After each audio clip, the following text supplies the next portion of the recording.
Reggie Miller and I, like through comedy, he's become like an acquaintance / internet friend of mine. Like if I send him messages, he'll respond right away, or he's like talked to me before and been like, I'm going to catch you on the road. And I'm like, please don't.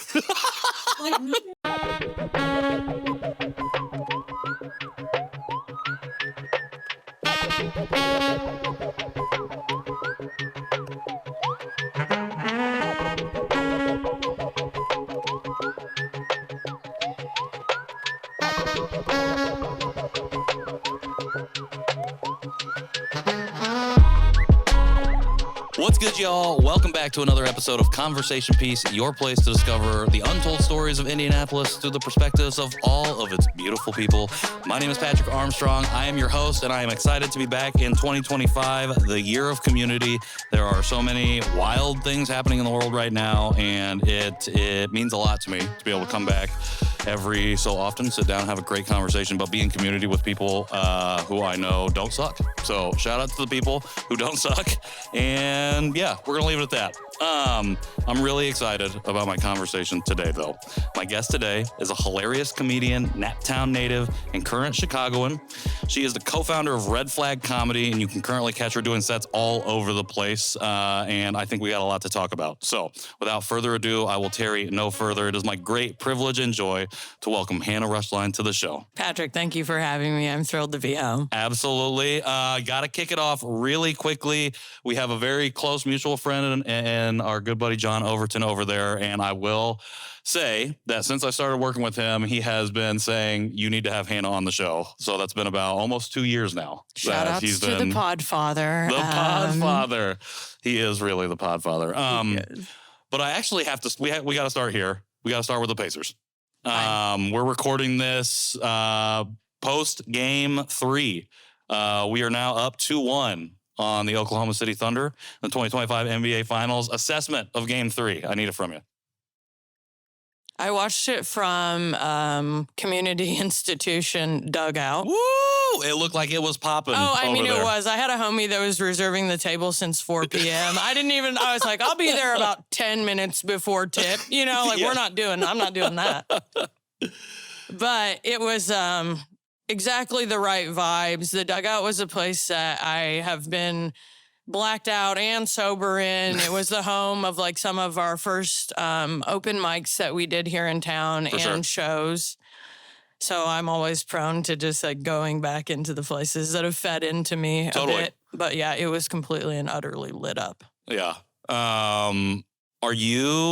So something I'm realizing about this particular run is just how superstitious I am about sports. I'm not superstitious about much, but when it comes to sports, I am very much so. So right now I have to watch the game on my phone in complete silence in the kitchen, underneath where my son is sleeping, because that's when we win. Are you superstitious about anything? I haven't in the past, and there's still those like reoccurring feedback loops that'll come like into my field of vision where I'm like, hey, if you don't like, if you know, like where I'm like, oh, I better repeat this jersey. Yeah. Okay. Like if we've been winning, that was something like as a child that grew up very religious. Like I've always carried that weird guilt where I'm like, am I even praying hard enough? Like, do you love God? You know, and then you start realizing that like all the teams are also praying. So you have to get a little more like specific. Sure. But this is surreal. It's absolutely surreal. I don't even really have a lot of like commentary and analysis. The last time the Pacers were in the finals, I was 16 years old. So like, despite people maybe seeing me on this pod and being like, oh, this person appears much younger. I'm about to turn 42 in October. So like, that's a 25-year gap in between things. You know, I was like standing next to this table yesterday pacing. I like couldn't sit down in the dugout. I was like up against some lockers, just kind of like rocking, and these little, 25-year-olds are like looking at me across the way, just trying to be like, what are the vibes coming out of this girl, And I was just like, sweet tarts, I've loved this team for a really long time. Like I still 100%. Talk to my therapist about the brawl. Okay. And like I was headlining in Detroit during game 1, and I told that fan, like that audience from stage where I was like, oh, if you don't like the Pacers playing in the finals right now, please consider yourselves implicated as part of the reason why this is even happening, because like the Pacers right now are still in the trickle-down economics of the Malice in the Palace. So, like, as a 21-year-old, I watched that game take place, and I remember sitting there and being like, that's a really bad look, and we're all in trouble. Yeah. But, like, to know how much trouble was going to come back, like, you know, for lack of a better term, we really got kind of fisted with all of that, and it decimated our team to the place where, like, we've basically spent the last 2.5 decades kind of, like, coming back into positions of pseudo-grandeur. Yeah. Like, when we were competitive against, like, Miami, when Paul George was here, and LeBron was playing, and et cetera, but never even close to this. So, like I was saying, Pacers probably would have maybe even won a championship that year, or within, like, 3 to 5, to where this is now compounded interest. Yep. I mean, it's been a buildup for the last 20 years, you know, to get to this moment. And I just saw Steven Jackson apologize to Reggie for the Malice in the Palace, for the brawl. And it was really emotional because, like you just said, you're like, I'm still discussing this moment in time from 20 years ago with my therapist. Like, it's still something like it left an indelible mark on a lot of people. I don't think I've ever used the word indelible before. I'm happy to hear it. So I'm dropping an English it here. major. You can. I wasn't even thinking about talking about that. Well, and we don't have to. I was going to ask if you have memories from 2000, like that only, I guess, NBA title run that we made. And yeah. You know, I do, of course. But like I said, I was 16 years old. So, you know, it's like I was also just like starting to drive. Sure. You know, being a true fan. Yeah. But really like focusing my attention on it, not so much. And, you know, when you really see how that series actually went, it wasn't a feel-good series. Right. So it's kind of just been one of those things where I was like, ooh, you know? Because I'm one of those people where I've gotten onto NBA like threads more than I ever have this year, just because we're still playing. You know, I didn't expect to be like only wearing Pacer gear since April, but that's what started. And then they've not lost. So that's where people have been wanting me to analyze, because like they know I do love sports. Yeah. I have sports tattoos. I've been on a Pacer commercial. Reggie Miller and I, like through comedy, he's become like an acquaintance / internet friend of mine. Like if I send him messages, he'll respond right away, or he's like talked to me before and been like, I'm going to catch you on the road. And I'm like, please don't. Like nothing would be more horrific than you to walk in while I'm calling my pussy the Hoosier Heater. Like, I love you. Thank you for this. This is like means more to me than you'll ever know. I get like kind of gagged by, you know, what's happened and how this is all what it is. But like, let's not get so absurd. For sure. Don't be there. Do not come to the show. You know, but he was rad. When I did an old, like years ago, Indie Monthly like put me on a third of a page. Yes. Just where it's like, oh, look at this. And it was for my style. And even then it was just like heavily Pacers. So it's like I didn't have to buy any new gear for this series. People have been like stopping me in Chicago. I never thought I'd be able to walk through like a New York or Chicago right now with Pacers gear on and be floating through the streets. I can see every Tom, Dick, and Harry is like turning around. They see it, you know, and they're just the ones that aren't bitter are like, go Pacers. And the other ones are just like, and I'm like, I'm not the one. You don't want to have this conversation with me, Connor. But yeah, it's a real true flex. For sure. But it's also like, this is who I ride or die for all the time. So like right now, this is just like, even if they were to lose, you know, when You're not going to jump the bandwagon. In the first 3 like series is like, you can really like, how do you know if a man is like hurting? Well, he'll make a sound. So like all 3 series is, if you get on NBA threads, whomever has lost the games is really lamenting, just like in some sort of scapegoat fashion. Yeah. Where I'm such an old fan, like where I'm just like, if we lost last night, that doesn't like make me happy. Yeah. But to lose like Zen or peace or sleep, like I'm not that kid anymore. Like I meditate. Yeah, for sure. You know? Well, like I think a true, this is maybe subjective to my own definition of what a true fan is, but I think a true fan is somebody who knows they have to ride, who has ridden the highs and the lowest lows with a team. I'm a Purdue basketball fan, sports fan. I'm also a Cubs fan. So tough. It was, and like that was, being a Cubs fan is very difficult, I think. And I think getting that championship was so validating. but it was also because like I understood what it was like to be standing as a 13-year-old in front of my TV and watch fucking Bartman or whoever grab the ball out of Moise Fallou's glove. Like, I remember being like, what is happening? And like feeling like the world was over. And then, like you said, as a kid, like that is like traumatic experience. Low-key is over. And like, as an adult now, I'm like, you know what? If that's the worst thing that ever happened, the worst trauma I've experienced in my life, I'm okay with that.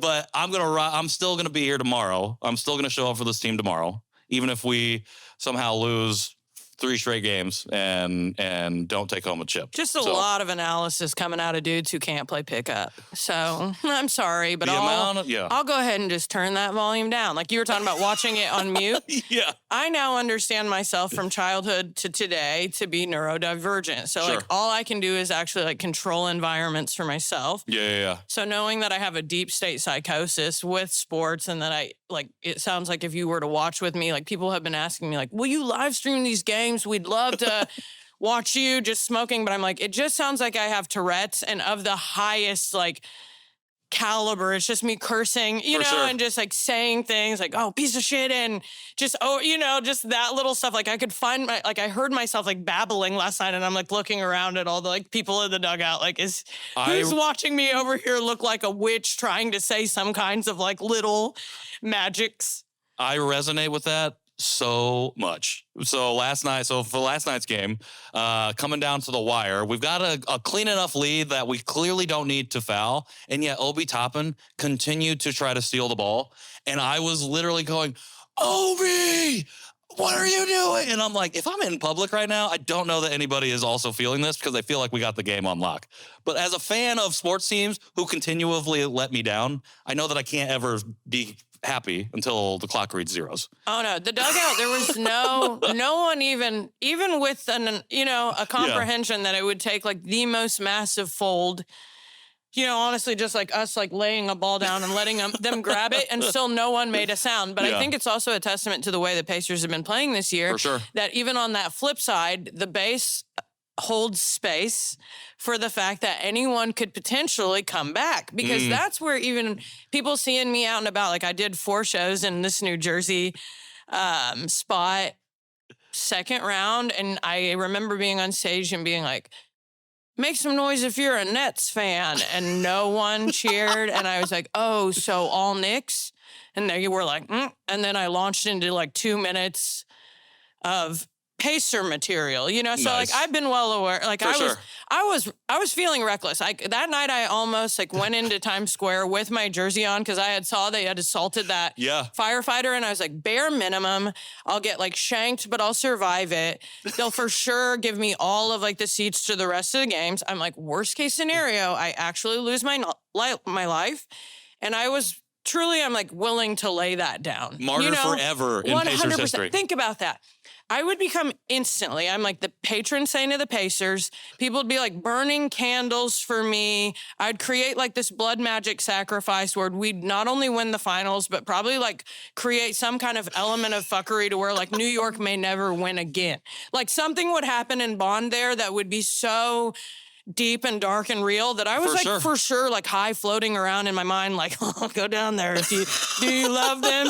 Do you love them? Drake, are you high right now? Do you ever get nervous? I'm like, I'll go down. I'll see what they're talking about. But yeah, I'm absolutely that type of person, which is, why I also don't protest. Like I was telling you, where it's just like, I wish a motherfucker would. Yeah. I'll be first person double middle fingers to ice, like, shoot me with your rubber bullets. Shoot me with the damn rubber bullet. I got 4 mugshots. You cucks can't scare me. You didn't even do anything to earn this. Like, for sure. We're from Indiana. The good guys got guns. Like, you don't want to play around with everybody this. in Indiana is carrying around a gun. And we can carry it openly and without a permit. So I'll go get one this afternoon. So if I feel that's so compelled. That's the thing. If we need to arm up, we could very easily do so in this state. Have you had to... So I'm assuming you were already booked to play to do these shows prior to us going on this run, are you adjusting material in real time as you get ready to go on, as we are making plays, winning games, and you know that you have to go on stage and no doubt do a about set? it. I can. Yeah. I might not always, but Okay. I can. I mean, John knows this, but the whole time I've been doing stand-up, I'm like one of the very few, and I don't say this with any bragging because I find it to be more of a hindrance. It's really like building its own fan base, but in this like culty, slow way that causes me to like alienate people I love and whatever. But I don't do the same sets ever. Okay. So like when I was doing even 8 years ago here in Indiana, like from the open mic level to recording my first album a few years ago, I've never run like the exact same set ever. So like I'll get up and I may return to certain kinds of jokes and I have things that have, taken shape. Yeah. Over time, but the way that I like plug and play and just kind of go in, it's mostly just like the stream of my consciousness, and I just happen to have a good grasp on that cesspool. For sure. I like it. Well, we were just recorded another conversation where we talked about, you can be, in order to be your most full self and also your most productive community member, you have to know yourself. You got to do that internal work a little bit. You don't have to all the way know, but it's like you can lean into that aspect of yourself, and then that's how you can kind of hit your stride and do your thing. I feel like comedy, or at least performing on a stage in any medium, I feel like is a little bit of, I get myself a little bit. I think I can go up here and do this thing. For sure. And I have the privilege of, being able to do anything now from 10-minute showcase spots to running 60 minutes here and there. So it's like I've got plenty of time if I feel thus so compelled to do anything from, random sports riffs to XYZ. Yeah. Because like I said in Detroit, I was like, comedy is not my first choice. I've always been funny. Sure. I'll say that. Flex. My humor, but I mean, I like it. I like the have confidence. Anybody come out and that knows me and say differently. Like you might not like my sense of humor, but I just as like a human being floating around, all timer. Yeah. So I dare anyone to say differently. If you do, I'll shank you. Go ahead. And fine. Or just like write a comment and I'll happily respond to you, and it'll be one of my disgruntled exes. I'm just kidding. They would never say I'm unfunny. They're aware. They're aware. That's why they don't follow me anymore. It's too funny now. Got way too funny. Got too funny. But yes, I can always I always hold space to make calls that are happening in real time. Sure. So the night that let's say, okay, I was on stage the night where that dude from Migos died. Oh, yeah. Okay. And I think someone else had died that night, like Louis Anderson and maybe Meatloaf. It was a trifecta of celebrity deaths. And I went up at Laugh Factory in Chicago and made a Migos joke, so because my big thing is something is only topical when it's topical. Sure. So I realize that it's important for me to just go ahead and say whatever it is that I want to say, because by the next day I might not even want to ever say it again. Sure. Well, it's that you're understanding that stream of consciousness thing and leaning into it, as opposed to being I'm not gonna, I'm gonna shelve this and lean away from it. For sure. Yeah. For sure. And there was a couple of black people in the front of the crowd. And when I said that, I was like, yeah, R.I.P. I was like, homie just took off. And I made that little joke. And the lady gasped, but she also laughed. And I was like, yeah, that's why, it's okay. For sure. People die. I'm clearly not being disrespectful of this human or, you know, and you'll feel how you feel anyway. For sure. If I sat around just writing jokes for how I thought people would feel, I'd never get up there and nothing would make me laugh. So that's not how I'm going to be an artist. I kind of go in with comedy and I'm like, I just expect that no one is on my side. And then over the course of the time, I'll kind of ore out as if I was mining gemstones. Okay. 6 touched by an angel people will leave later and go, oh my God, we ride or die for you forever. Yeah. So I'll always take that purebred 6. For sure. Over 600 wishy-washy, what do you mean you're posting about Gaza? Fuck off. Yeah. I am. This is what we're doing. So he that have ears, let him hear. The other ones, 10 minutes, go home, don't care. Yeah. But not the other way around. I sat and just I said, it's most people just don't even know yet what they think at times is funny. Yeah.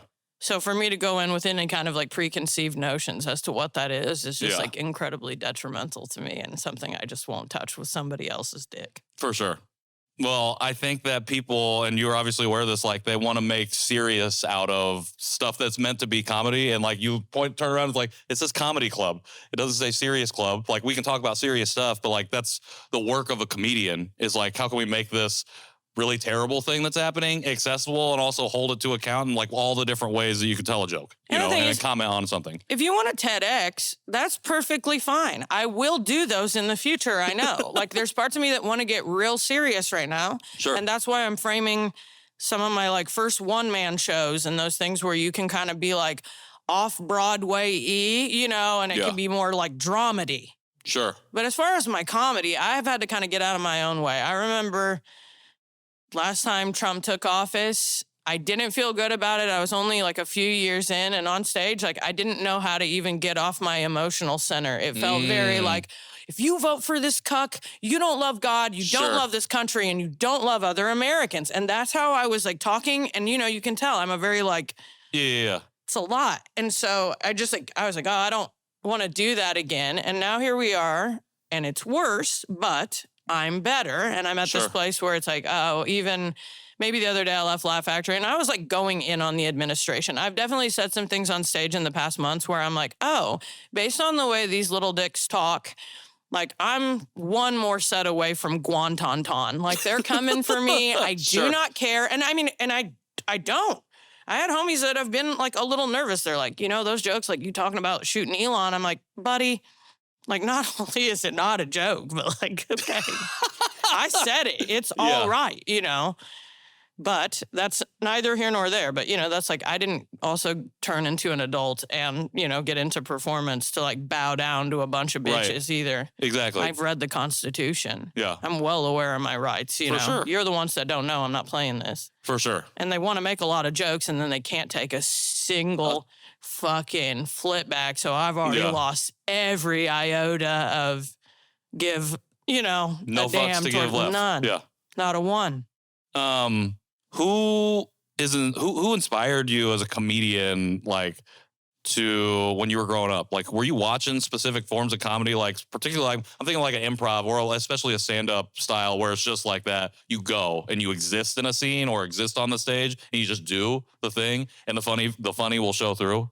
Like, was there anybody that was like, oh, this is a person that I really enjoyed? Unfortunately for me, I mean, we can say unfortunate, but it pressed me into what I am. Sure. But, my dad has always been and still is the pastor of a church and a very like conservative Christian church. Sure. So I wasn't allowed to watch pretty much or listen to anything that was quote unquote secular. I did everything from like Hyde, Judy Blume, young adult novels like Dear God, It's Me, Margaret. Yeah. In between my mattress, to my TLC Waterfalls cassette single. Dad made me burn that in the barrel and say the sinner's prayer. Damn. Pretty aggressive. So like, no, I wasn't really in one of those households. I think a lot of people will catch me off stage now and they're like, they'll ask me those kinds of questions. They're like, oh, clearly you grew up in like a whatever type of house. And I'm like, clearly you don't know how some of this can start to manifest out of a person who frankly did not have any of that, watching Carlin or any of those. And as I started kind of going into comedy, even well before I like got into it, I've watched some. I'm not saying I haven't like watched people's specials or whatever, but not a ton. And I think it's really kept me and my voice super authentic because like something I hear more than anything is like, oh, we've never heard anyone that sounds like you before. But it's because I have no affectation from anyone else. There was no one else I watched and was like, oh, that's the cadence. That's the whatever. It was like, oh, I'm going to strip myself down to my most like authentic wood grain. And whatever that looks like is what I'll begin to polish. I'm not going to bring any new parts. I'm not going to build a bear on top of myself. I'm simply just going to reveal what it is that I am. And we'll see who likes this coffee table. But Yeah. I mean, that's a hard place to get to. That's a difficult place to get to where you realize, okay, I'm going to do this despite the world and even the environment that I grew up telling me to do it the opposite way. Was there something that like motivated you to move in that direction, or was it just like, it just kind of happened? one day. I'd be lying if I said comedy wasn't something that I had thought I could do always. Sure. So like even little. So you always, this was, like, did you always know you were funny then? For sure. Okay. And that I felt like I could get famous. You know, that's, and not in a way that was like so seeking that out. In fact, I think a part of the reason I've moved so just like methodically is because that's never left me. Sure. I don't look around the world and think we're running out of money or spots. Yeah. I just look around the world now and I'm like, oh, you want me to get famous in America, bro? When like all I have to do is like trip over the sidewalk and make a viral video, it has lost its luster to me. Yes, I agree. You can get money any which way, you know? So I'm sitting here now just like make sure that the money that you do secure in the future that you're building towards is like what you feel is, you know, the best use of your creativity and your making and who you want to be and how you want to help. For sure. I love that. That actually made me think of something that I read that I wanted to ask you about. Where is this? I'm going to check. I'm going to get to it somehow. Here it is. So we partnered with Pattern to record this podcast here in the Studs, and you were on the cover of Pattern 2022. You've talked about being vulnerable. You've talked about it here, and I really appreciated in the article how vulnerable you were. And one thing that you said that really resonated with me was that you said, I've never been trying to abandon Indiana. In fact, I am still here as much as anywhere else. I just had to see another skyline to start to contribute to my own. And you talked about taking the long scenic route to get there. And so I wanted, and you just talked about one of the reasons I've been moving so methodically is this. And I'm like, that made me think about that because it's like, I grew up in a very conservative, rural, white household. I was adopted, so I didn't really have any of that racial or ethnic affirmation. And while I had a lot of like love and empowerment to just be American, it also came with a lot of the like pitfalls that come with growing up different in a white community. I got called gook, chink, spick, kamikaze. I mean, just stuff where you'd be like, buddy, my dad is white and the pastor of your church and you come over for egg rolls. Like, you know, like line it up, you know. But I mean, I was in one of those similar things. And back to what you were talking about, I forgot saying that, but I 100%, I mean that more than I ever have. For sure. You know, I'm Indiana homegrown. Like I talk about Indiana so much still in a way that I don't need to or don't have to. And yet, because it's just like, you know, it's like we're talking with the Pacers. Like, I don't have to put any of this on. Sure. I don't have to become Hannah Indiana. I wake up as her. I sound like an insurrectionist, you know. I'm just thankfully have the heart of, you know, someone who will go out here and like stand toe to toe with ice. But I still know all the words to Boot, Scoot, and Boogie. It was on earlier and I was like singing along. You know what I mean? Like I'm as yeehaw as we can get. But this was something I was talking about on stage where, and you brought it up earlier, you know, it's like I am an ally. The word is weird now and it's as fracturing as it is communal. But like I've said, you know, I'm going to be on my best day a problematic ally. And I only mean that to say where it's like, you know, if you need me to check off all these boxes of like what to say, what not to say, here, there, and everywhere, I'm not the one. You know, like I said, I've been arrested. I kind of have this very like, smells like revolutionary spirit feeling attached to me. Yeah. You know, but it's, we're just in a different space. And that's where, you know, like I recognize, like I was like, I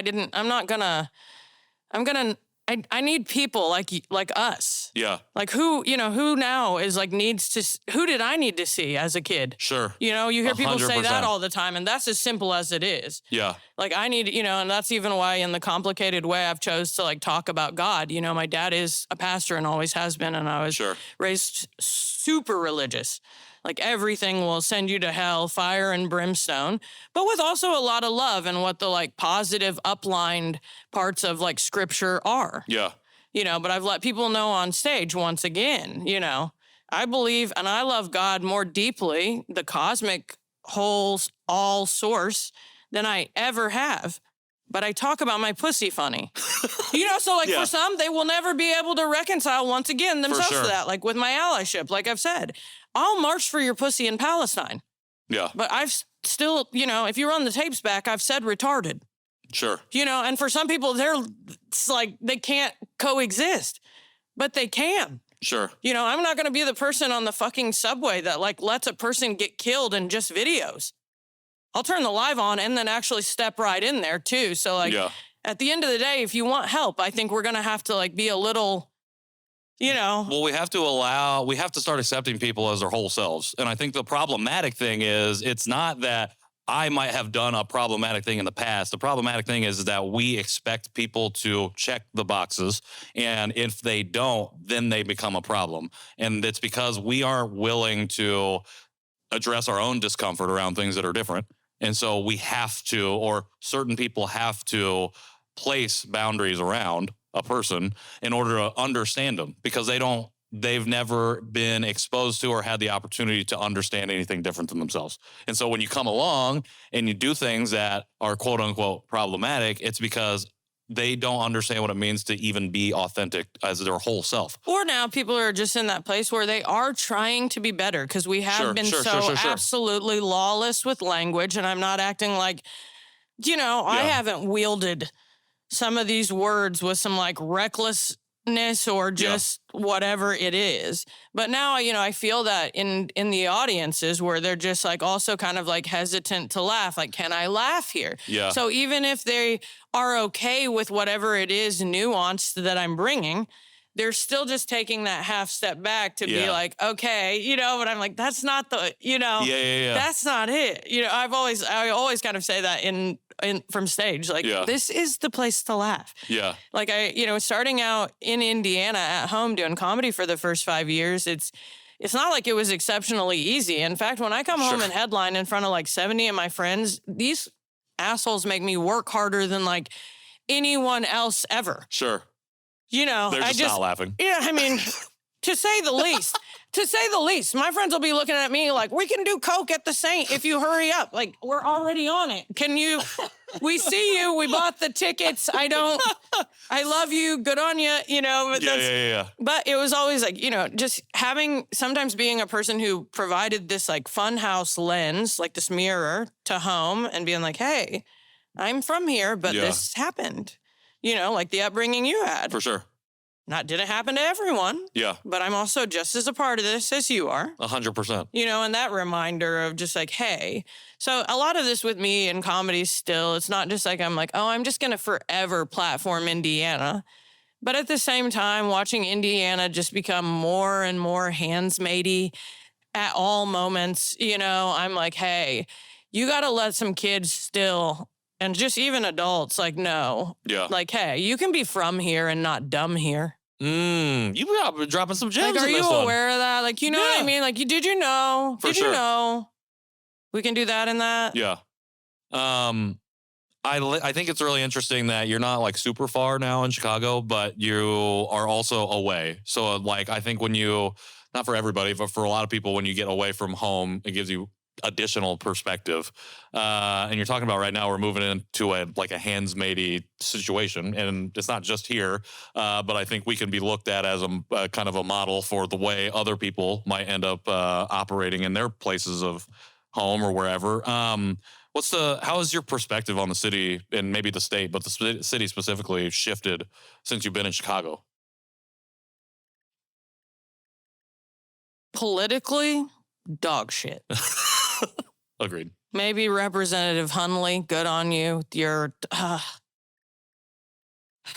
But creatively improved and improving. Yeah. I know there's still a lot of people here that in all of the kind of art forms that feel like Indiana is incredibly slept on and still sort of like on its own haterade within the creatives in the perimeter. Sure. But not nearly like we were. And, things from like everything like these podcasts, et cetera, have really created a lot more of that collaborative energy. To be honest, like even being in New York, California, Chicago, when people find out I'm from Indiana, there's a lot of like strong creatives from here. Yeah. Like even in comedy, like in New York, like some of my homies that are in and out of the Comedy Cellar, et cetera, are from here. And, you know, it's like the Midwest gives a tone of voice that is completely and utterly different than what I pick up on the coast, you know, and as you can still see with the way that like the country voted, et cetera, it's still just like pretty much the major mindset. Yeah.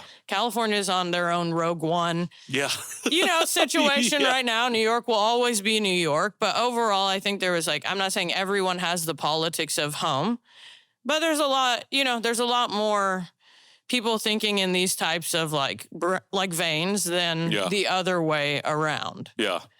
You know, so I just, like I said, I'm just getting every day to that place where I'm like, hey, how, you know, what does your legacy look like here, if that matters to you? And it does to me. Yeah. But like watching people like Mike Epps, that's like a really beautiful thing for me to be able to see what a good 20 plus years in dedication to a craft looks like. And then you can come back and buy up all the acreage that you feel like. Sure. You know, he's opening a boxing gym. Yeah. There's like things that are like very important to me that I see out of certain people that I want to make sure that like I want to be a part of that too. For sure. Is there something that you would love to bring back here at some point in the future? Thinking about like what Mike is. We'll see. I definitely, you know, there, and people are already doing it. You know, I've just started to act, but like these Local are the kind woman. of places. Local woman. I'm gonna fucking the role itself. It's like a person, and she's just like being interviewed by the news. Okay. And it's so me. Like even when they sent me the little bit of the script for it, it's just like a woman, you know, that comes out disgruntled and they're, you know, baby on her hip, wearing an old brickyard shirt and smoking a cigarette. That's already, I won't even have to change my voice. You know, even when they sent me the specs, they were like, this is what we're thinking for wardrobe. And I was like, I got 5 pieces I'll bring home and show you. Cause like I already got it. This isn't like a thing that. Yeah, you don't need to you just give me that money. You don't need to give it to the hair, makeup, and wardrobe. But as far as what I would bring back home, I'm not certain yet. You know, I just got my first passport last year. And as I continue to see the world and address and see what like the needs are of like what's really bleeding out around me, I'll be more equipped to make a call at that time. And frankly, I'm doing fine, but like I'm not at that spot either yet to come home and do some kind of like deep state renovation. So like I said, let these priors drop off. Give me a little time to settle into myself, and I'm not going to abandon ship. For sure. So even if I didn't come back home and build something, I'm going to pump money back through here always through the people that are doing the things to be for all. Yeah. I think that is something that is inspiring to me, because one of the conversations we had on the show a lot is like, how do we retain young talent in indie, like creative talent? But like, how do we model what that looks like to stay in the first place? Or if you're not here, to continue to invest in like the community that you come from? Because I think what I've seen and from what I've heard from other people is like, because we were unsupported then, we feel like there's a barrier to supporting now. And I feel like I appreciate that you're just like, well, fuck that. I'm going to come back and pour in however much I can when I can, and know that like I don't have to be here to make an impact here. So we've been talking about acting. You just brought up acting, and you're getting into that a little bit. You had a viral moment in 2023. You did a person on the street interview. Hannah Burner, that's right. Better Hannah. Go. I was wondering, based after I watched it, I was wondering if you ever found out who Tatiana Maslany was. No. Okay. Actor. She played in a show called Orphan Black, and she did a bunch of different roles in that one. It was about clones. However, I wanted to ask that because as you get into acting and as you take on the role of local woman, as you approach other roles, Tatiana Maslany also played Jennifer Walters' the She-Hulk in the MCU. I got to ask you, as you get into acting, like if you were cast in the MCU, what character would you want to play? First of all, I'm not that kind of nerd, so I want you to know that I hear these words and I have my level of nerddom. I have familiarity with, you know, Marvel, etc., because I've perpetually slept with men. However, to be like, that's what I would really, you know, like where that interests me. Sure. Not necessarily, although I would never slap that payday or chance to be a part of something. You know, it's funny because when we were kids, I talk about this on stage, like Asian representation on TV, and especially for a mixed kid, bye. Yeah. It was just like, oh, there's Connie Chung and Lisa Ling. I was always rooting for the figure skater Asians, like other nations, like, yeah, Christy Yamaguchi, you know, whomever. Like the only person I knew that was like Filipino and white was Rob Schneider. Yeah. And now he's turned into a total like MAGA great person. Ding ding. Yeah. But now, you know, we're in a different world. Like, that's the really crazy part. Like hearing people come up to me and being like, you're a part of the mixed Asian diaspora. And I'm like, please don't make me a part. I want to be a part. But like I said, I'm like, that focus of people just being like, there's a face of this, where I'm like, I want to be, you know, in it. But like to need that. You don't want whatever. It's just because, you know, I'm just out here being loose. So I'm like, you know, I'm not one of those people toeing the line. And like I said, like not saying stuff because of sponsorships, etc. Sure.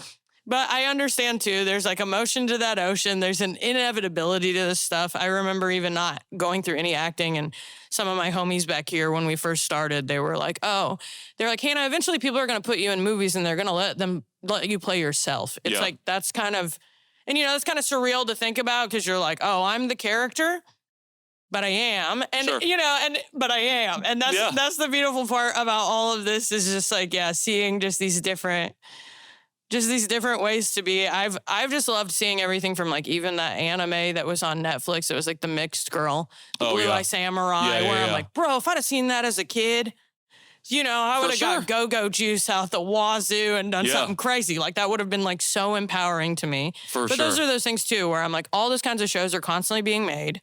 And so I'm just, like, making sure, I think for me, it's like what we were saying. When I know that I am who I am at all times, I know that whatever I get brought onto creatively is a reflection of that. Sure. So like everything I'll be asked to do in the future, like everyone knows how I feel about the stuff. It wasn't like, well, we brought Hannah in and we didn't know all this was like happening. So it might make things more selective for me. I might not just be like this, you know, she's everywhere. Right. But I definitely think I have some seasons coming where if you don't like me, it will be really annoying for you. Sure. And that sucks for them, but that's great for you. Sounds like a personal I don't really problem. care. Same. Yeah. Same. Well, I love it. And I'm glad that you brought up about Rob Schneider, because I wanted to ask you, one of the pin jokes you have on your feed is about being bad at math as an Asian person. Really resonated with me. I suck at math. But what also resonated was you talking about learning about Rob Schneider being Filipino, which I also learned when you said that. But you learned it because your mom had subscribed to a Filipino magazine that then came here to our rural state. Mm-hmm. That made me want to ask, and we've kind of touched on it a little bit, but I was wondering, so for me, I rejected my Asian identity completely until I was 30. But that started when I was growing up because I didn't have mirror, didn't have representation. What I was seeing on TV, I had so internalized white supremacy that I saw myself as white. So when I would see not even Asian American people, but Asian people like Jackie Chan or Jet Li on the screen, it never like triggered in my mind, oh, that could be me. I was like, oh, that was a cool action movie. And I would just move on. So there was no like embrasure of identity or culture. Did you experience any of that while you were growing up? Like, or was it something that was separate from? We had it. That was the thing is like, mom was still cooking. Mom's straight off the boat, first you'd flip over here. So it was like, we'd still eat like fish and she'd have like the head and the eyes on, or, like I'd have, for being in a very racist area, I had the most well-attended birthday parties in town. Sure. Cause they're like, Rose is about to have the lumpia. And, like I've said on stage, you want to find the racist, they're at, the fucking Mexican restaurant. Like, go look and find some Thai chili sauce and I'll show you someone saying a slur. So it's like, it was lit up. I knew of an identity that I had, but it wasn't super, I sometimes get a little frustrated now having a mind for languages and things like that, where I'm like, people are like, well, did your mom speak Tagalog to you growing up? And I'm like, yeah, I heard it, but she didn't like speak to me directly and like make us speak back in a conversational way. So now I can, like, I went to the Philippines for the very first time ever in February. Okay. And, I can understand the majority of like what people were saying. But, Mom was just in a small town herself, in the armpit of the Klan. We're 40 minutes from where that sprung up. So I can imagine she was working on her own English and certain other things. And even seeing the way it is now 41 years later, it's like, I would have probably not said a lot of shit either. Yeah. In a lot of weird ways, like she has, like, I don't want to say my Asian mom has become whiter than me, but I've had to check them on some stuff like, bitch, who are you talking to? I see this stuff from Temu, cool things for $10, but that's like one of you. Yeah. You're going to have to really kind of grow up. This is like, and not wanting to be that way, but this is yet again who we are. Like I said to my dad, if you didn't want me to raise you a theology of for God so loved the world, you shouldn't have made me read that book so much. That's what I'd be telling my parents. Because then I read 10 other ones, and like I do love that entity more than ever. But if you show me any kind of fracture, I'll show you something limited and not quite it. Yeah. For God so loved the world, Craig. So I think that's everyone. And if anything's missing off that, I'll just poke the one hole in your thing, and that's it. Yeah. I feel like it is... Yeah, always a constant like reminder that, hey, if you didn't want me to like be my own person and like think good things about other people and like want to hold people accountable because they did a bad thing to another person, you shouldn't have raised me with those values. Like we might be very split politically, but that politicalness, like I'm over here because you taught me to be a good person. Like, but you're over here now. So like, there's something going on here. Sorry, I'm upholding those standards, Yeah. So it's just like, it's interesting, the juxtaposition of like trying to embrace your family. And then also like, you have to hold them at arm's length because of like, we got to figure out how to navigate this thing together. And for all of us, and it's like and I have to hold that space. It's hard for me to even say this, but as a meditator for the past 5 years, and I go through a lot of the different strains and types of meditation, but one of the ones that I started to do was called meta meditation. It's loving kindness. And I did that because in loving kindness, you send out these like well wishes to everyone from like a person where they'll be like, okay, a person you love. So like, I'll think of someone like my mom. And then you say these little affirmations to them. So like, May my mom be well. Maybe she be safe from harm. May she be, filled with love, etc. Yeah. And then you choose a neutral person. So like, okay, I saw this person at Amelia's. And then you choose a person you don't like. Ew. That's where I've been meditating and like literally crying. Sure. Like, picturing somebody like everything from like a frenemy to where I've put Donald Trump into my meta meditations, and like you want to feel some discord. But that's the reality of it. Yeah. Don't say God for all. Don't say love for all and not put him in there too. And that is like, I feel my insides right now just being like, the guy, it's the opposite of it, but it has to be that. So I'm getting into these like headspaces where, and I know it's trippy for my parents. Like, where dad's like, oh, son of a bitch, and I'm like, I'll take you that scripture and I'll raise you the sutras also, and I'll show you where that's at in the Bhagavad Gita. And that's exactly like what this is. And, X, Y, Z. Yeah. But that's all we can do. We're that's that ancestral upgrade. Yeah.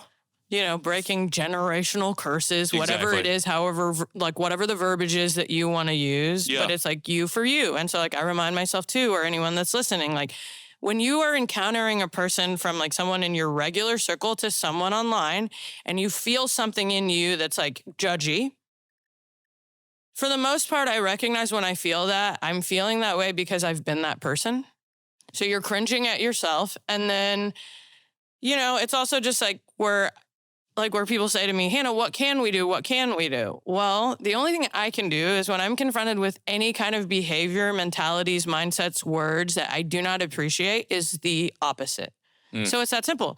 You don't like what they're doing, you're going to have to do something else. Yeah. And not talk about doing something else and, not scream online about something else. And why aren't we all doing something else? You just simply have to become this little light of mine, those little songs like, hide me under a bushel. No, that's like the lottie-dottie doodah, but that is really it, Yeah. I mean, sometimes the simplest answer is the right answer, the right one. I feel like especially from like meditation, but just like to get to that position of like, the answer is I have to do the opposite of that. Like that's difficult. And I think with consistency, with practice, it becomes maybe not easier, but something that it becomes easier to step into the practice of doing. What was like was there a most difficult part for you when you first started this practice to like get to that place of centeredness that's like, I have to do the opposite of what I'm doing right now? I still am in there. Sure. Meditation continues to be one of those things where, I'll just be like thinking about it from the very second I wake up in the morning, Sure. and I'll still put it off at times until the very end of the night. And then I'm in there like falling asleep high and wondering why. It's like, it is what it is. Yeah. But meditation was one of those things. I will simply say, if you think that meditation is just like a place where you're going to go get quiet, you aren't. Potentially you'll be quiet. You may not make a sound, but when I stop talking, my brain screams. So just expect to be in there. Expect that that's normal. Most of the people I look up to, my sister especially, she's the one that led me through the type of meditation that I do the most called Kundalini.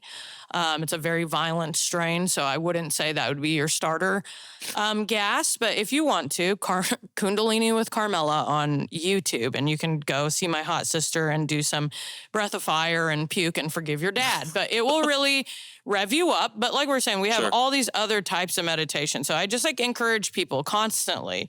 Like there is no destination with it. It's really just a position of reverence to tell yourself like, hey, I'm going to sit here no matter what and get used to, the things that are moving and flowing through me. It's just kind of more just like, hey, let all these thoughts pass through like clouds. That's what they are. It's just like an assessment and a movement. And over time, though, you will start to create so much like space within yourself. It will become a craveable position. Sure. To where now, realistically, I meditate more per hour every week than I'm on stage, and my stage time is the best it's ever been. But that's because I told someone, if you're working on myself, which is what I started to do a few years ago, where I was like, I don't know exactly how to get better at comedy per se, aside from just doing the reps. Right. But I know that if I do whatever I need to do to be the best me, that by trickle down, everything will improve. Yeah. So big surprise that, right. that I eat overall like really clean and, where people are like, oh, for 41, holy shit, how do you, but then you go and show everyone what you're actually doing. And then people are like, well, we would rather just kind of sit here and like read another article about what we could do. And I'm like, I'm already just telling you what it is, and you got to get in there. And you got to start rattling that cage around and, you got to do the thing. I'm resonating because we're talking about the feeling in here. It's like when you feel the feeling, it's the same. Like if I feel a thing about somebody or an action that somebody's doing, it's probably because I've done that thing. And I'm like, so I need to like confront and address that. And I think that it is like, it's so uncomfortable to want to tell yourself and realize that the answer is so simple. Like you just got to do it. Like right now we were just talking, I've been really struggling with like food and consumption, and like what it is that I've been putting in my body when I'm doing it. And the thing that I am talking about in therapy is that in the moment, I know I am telling myself, this is the wrong thing to do. Or like, maybe not the wrong thing, but you don't need to do this right now. And yet my body like does what the people are doing. It just sits there and reads the article about what I could do. We're in deep feedback loops. And that's the thing. Until you make a loop that's the other way, you'll do the old loop. Yeah. So same, like you are what you do, and you do what you think about. And most people like don't ever leave this prison, so to speak. And, they use it as something that's an incarcerating like effect as opposed to something that's incredibly liberating. Yeah. As well. Sure. Like, did you know you can have a whole world in here that's unaffected by however anybody acts? Like, every time I get kind of preachy with people, even off stage, where I'm like, you're being way too chill about everything right now. But I'm like, as opposed to what, Hannah? You want them twisted up? Sure. Is that effective allyship? The ones that go out mad? Sure. Because we've seen how that works too. And that's a way to make a statement, but, also end up in, cuffs and going through some things that's like maybe not necessarily it. I think something that's been helping me is in that whole doing what I can do, when somebody like triggers me or I feel something, I'll just take that moment to quickly, even if it feels fake as fuck, even if it's just like, it feels like I'm just paying lip service to it, I'll just send that person a blessing. And then I also take it as a point of gratitude. So like when I've seen people lately just like spout off, instead of just like looking at them and being like, sucks to be you, instead I think to myself, how grateful I am to not be that anymore. That's simple. Sure. Every single time. Well, I'm not that. And it really softened me a lot. Yeah. Because you start realizing like everybody's on their own karma. Everyone's on their own journeys and lessons. It took me 15 years to sober up when I knew it was killing me a year in. Yeah. So to say that, you know, anybody should be uplining faster, that ain't it. Right. Sorry, but that's the enlightenment process is, you know, potentially lifetimes and lifetimes and lifetimes. So I'm just kind of looking at this with a little bit of like a hopeful eternal lens and going, hey, for now, I'm kind of being held by some things I did in the past, but I'm seeding my future also. Right. If there is a heaven to gain and a hell to shun, like I've told my parents, it might just be you guys taking another body. So you might want to really think about what this one looks like. So you can get into a different one too, because wouldn't that be pretty hellacious, like I said to my dad? Yeah. If you really had to do this all over again? So sit in it, think about it. But that's all we can do, sit in it, think about it. None of this is, you know, truth. Truth as a word? Yikes. Yeah. But there is a golden thread that runs through all of us. And, you know, like you're aware, that soul essence is like, it runs on default. Yeah. You know, it'll always create discord no matter what your brain says. For sure. It doesn't vibe with your brain. No, for sure. Well, and then that speaks to this idea of like we try to control all the things that we don't have control over. And so we try to grab onto the thread and we try to mold the thread into what we want it. And then we wonder why shit's fucked up when we are trying to control this uncontrollable force. When in reality, it's not I wouldn't label it as surrendering to it, but it is when we have that realization, can we then do those little things in our control to be the best version of ourselves, which requires us, and this is something that I've been thinking about a lot lately, is to understand, we have to have an appropriate understanding of what history is. And I think the problem is that we have, and a thing I did the other day, it's like, people that are in positions of power right now in the U.S. think U.S. history is the only history. When in reality, history as a whole, in totality of the universe, not even just this planet, is like meant to help us inform what we're doing right now so that the actions that we take right now will help us tomorrow. But instead of learning from all of this literal book that we have of history of that has happened in the past, we choose to interpret it as, well, that happened before and it's happened again, so we're just going to let it continue to happen.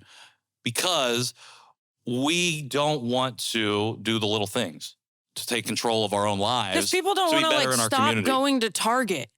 You know, like grow up.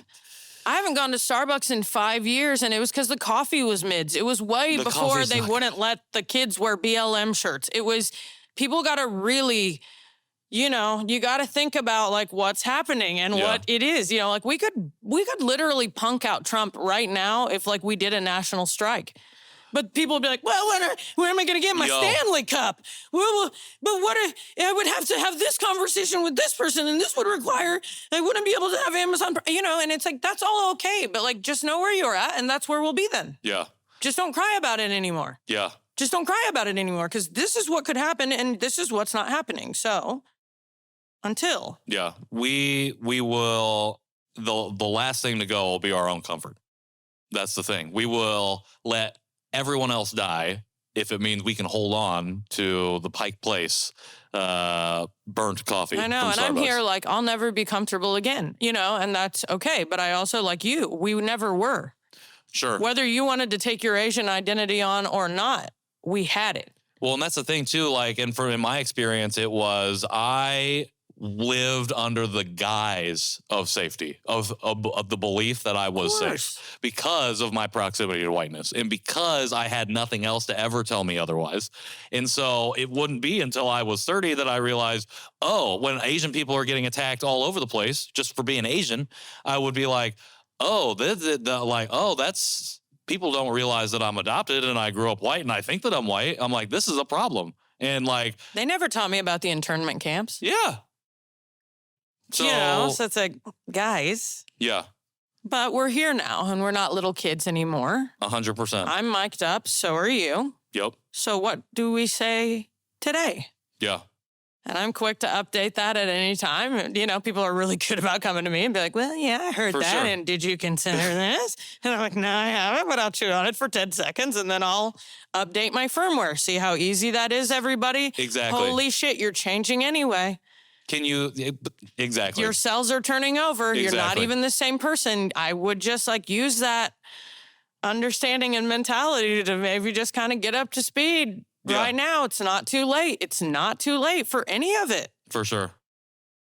Air it out. Air it out. Well, that's the thing. And then that's another complaint right now is people have too many podcasts, which kind of understand. I understand this. And I would never tell anybody to not use their own voice.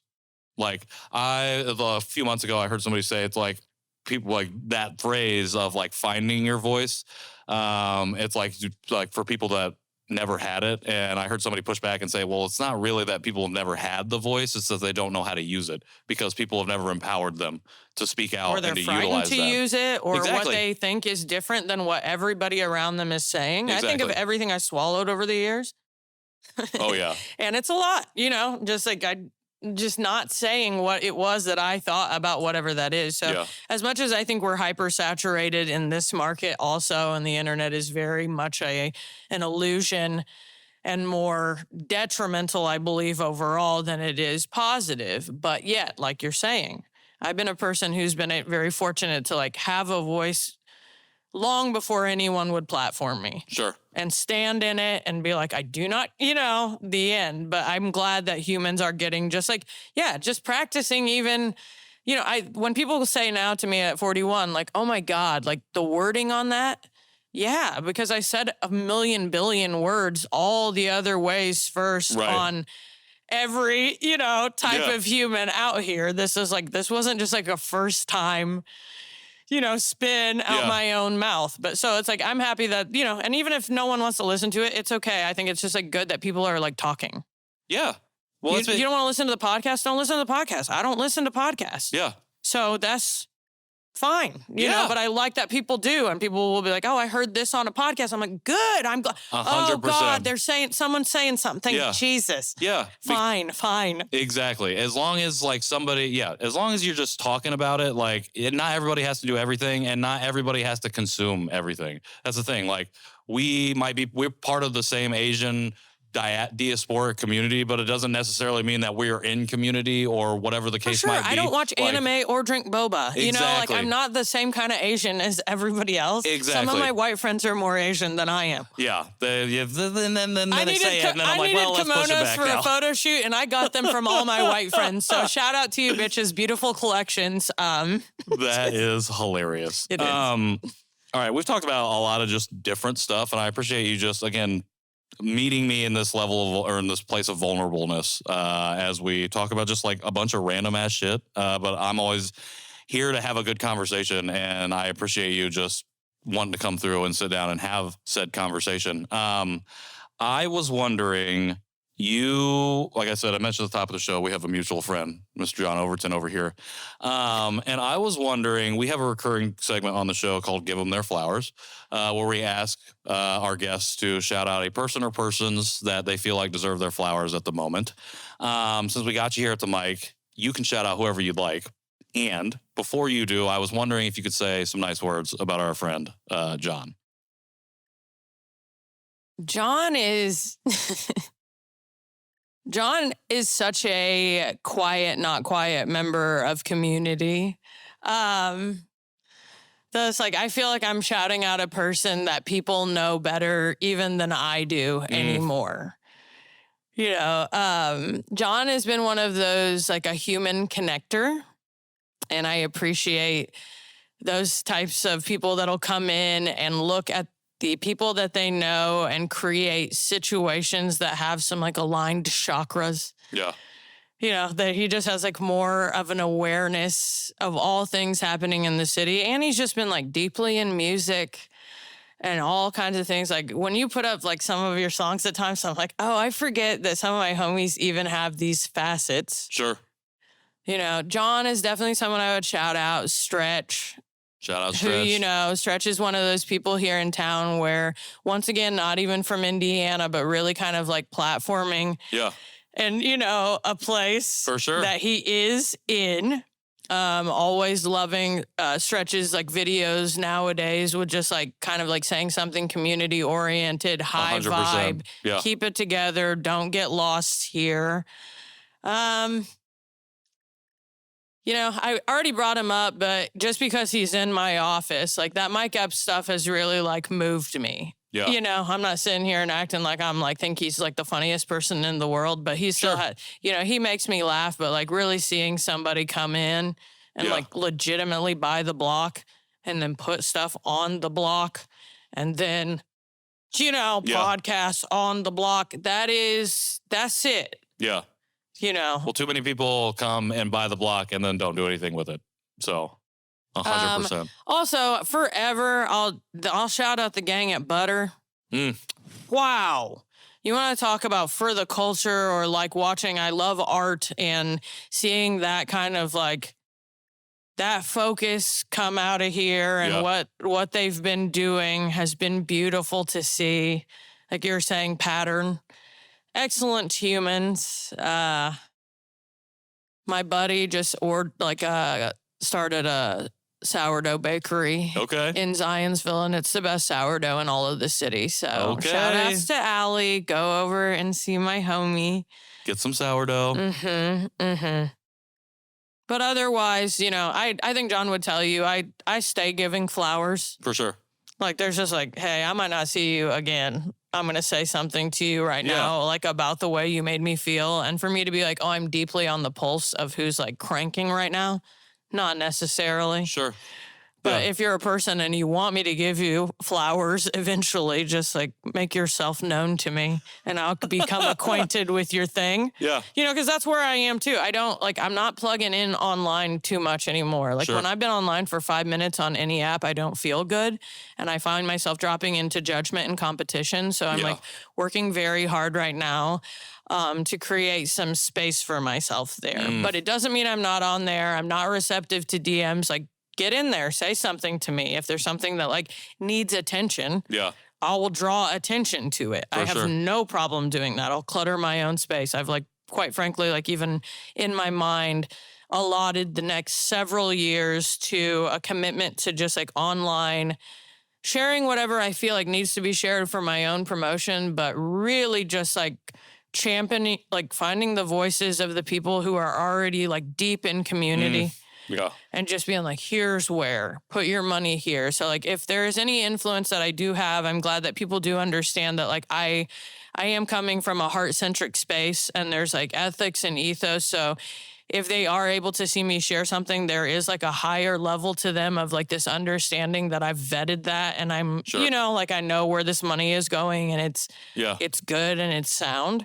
And so I'll always do that. So whatever it is that anyone needs, just let me know. But as far as like me knowing, I don't know anymore. For sure. Because I just can't go looking. It's because the looking is got all the other stuff too, and I don't need to see another reel. Well, and not only that, it's like it's not your responsibility to go out and look per se. Like it's not that you're not aware of stuff that's happening in the world, but also like if somebody needs help, that's what we talk about from like a small business owner perspective. Like if you need help, like you have to ask for help. Like you're like people aren't just gonna go, oh, there's business owner A, he needs like this money or whatever. Like he needs support in this way. Like they're not going to see that unless you, like you said, make yourself known. And I will say very few people are probably as receptive to being heard or to listening than someone like yourself. Because I think most people would be like, don't send me a DM. Maybe send me an email to the info account. You know what I mean? But like, to be willing to be accessible, I think, is something that is necessary right now, especially in community building spaces. And like, that's the lesson that I try and take away from a lot of the people that I look up to that do this work is to just not be more accessible, but to when I am to be in that moment and be present, to be able to build community, authentically build a relationship with whoever it is that's reaching out. So reach out to me. Reach out. Send the DM.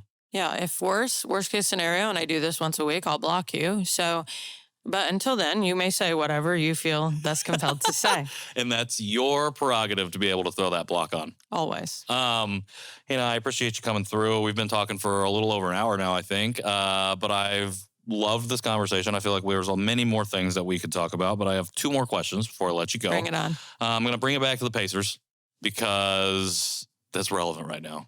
And I learned the algorithm is all about relevancy. But I got to know from you, diehard Pacers fan, who's been waiting to celebrate a title, what happens? What is one thing that Hannah's got to do should the Pacers bring home this chip? Well, the funniest part of that is tomorrow I'm getting my 17th, I think, tattoo. And it's an ongoing joke that I had with my tattoo artist where he's been trying to convince me for years to just like get Boom Baby tattooed above my penalty box. And so like we had been joking. I'm like, no. I have other Pacer tattoos. I have like 2 of them. So it's like, it's not like it's not part and parcel. It was just more like, come on, grow up.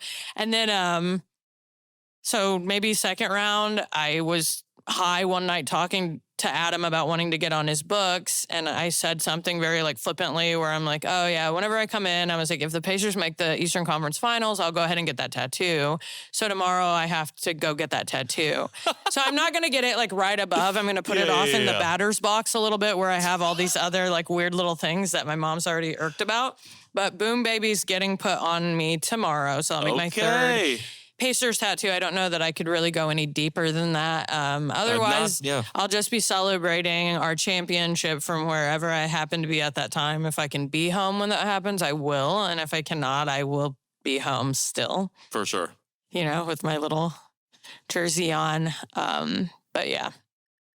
I love it. I have a small follow-up before I ask the last question. Sure. Where is the batter's box on your body? I would kind of consider it over here, just like, in this, like, hip flexor area. Hip flexor area. Because, like, I think originally we had talked and joked about it being just like, I was going to do something crazy, like old English letters, like you do those, like, cholo tats on your chest. And I was going to, some, all these things have passed in my mind's eye before. Yeah. But yeah, I'm just going to put it off. I got these little clusters of, like, randomness.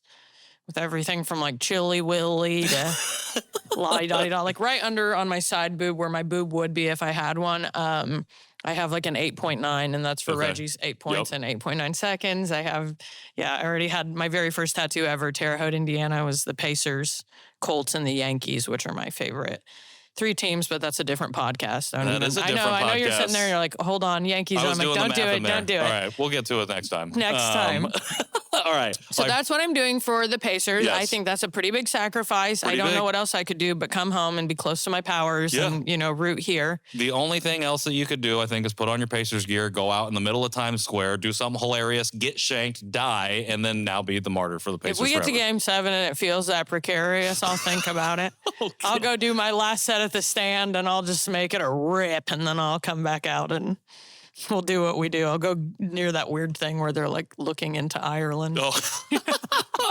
I get stabbed and they're watching like across the world on that VR cam. Like, that is hilarious. All right, I'm here for it. Not for the dying part, but for the hilarity of it all. I hear it.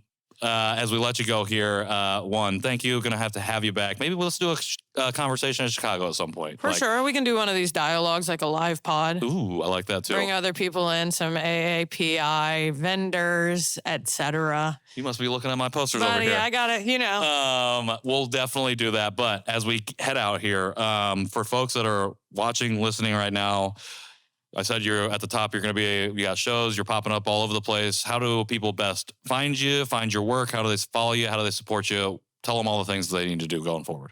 Aside from my government name, which is Hannah Roeschlein, and how you could find me on, say, Facebook, I am across the socials at Handerpump Rules. So like Vanderpump, but HAN, Handerpump Rules. That's my IG. I got off Twitter because of cuckadoodle-doo, but I am on Threads. those are ways to, find me. I have an album out with a reputable label on all the streaming services called Asian American Psycho. So if you want to go back into my earliest discography, that is available to you. But otherwise, you can just kind of follow me online and I'll post as I feel so compelled. And otherwise, I'll just let you know where the protests are. There we go. We'll link your social stuff in the show notes. We'll also link Asian American Psycho in the show notes because I got the link to that because I found it because I wanted to watch it. Hannah, thank you so much for coming by. I hope you have a good time at your next show in Columbus. Thank you. Hope you have a good rest of your time here in Indy. Thank you. Go Sirs. Go Pacers. And I appreciate you. Thank you, Patrick. Absolutely. Everybody else, new episodes Tuesdays, YouTube, and wherever you get your podcasts. I'm pretty sure you can also go to conversationpeacepod.com for everything else, the open door, merch, whatever else you need. And we got cool stuff happening, cool conversations, cool events. So make sure you stay tuned. However, until then, for the show, that's John Overton and Popular Rapture on the mics, David Durham and Durham Visuals on the cameras. Shout out to Pattern and the Studs for this beautiful space. Shout out to Madeline McKinnon and Frida's Flowers for the flowers and for sponsoring the show. Shout out to Hannah Roeschlein for being an amazing guest. And shout out to Patrick. I didn't have to say it to myself, but I will anyways. Shout out to me. I've been Patrick Armstrong, and this has been Conversation Piece. See y'all soon.